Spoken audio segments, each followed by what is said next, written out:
Welcome to Let Me Fix This. Enjoy the video. You start by cutting power and confirming the fan is off, because safety first. Next, climb a stable ladder and inspect the vent. Screws versus spring clips determine removal method. Once seen, use the correct screwdriver or gently squeeze the clips. Pull straight down on a grill with springs.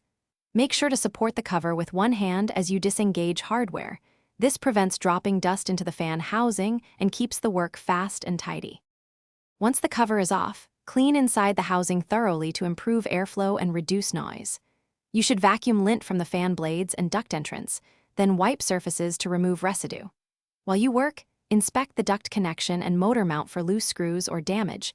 Tighten hardware if needed to prevent vibration. After drying, test fit the replacement cover. Align holes or press spring clips in place so the grill seats evenly before final fastening. You finish by securing the cover evenly. Tighten screws until snug but avoid cracking plastic. Once done, restore power and run the fan for 30 to 60 seconds. Listen closely for any vibration or rattle.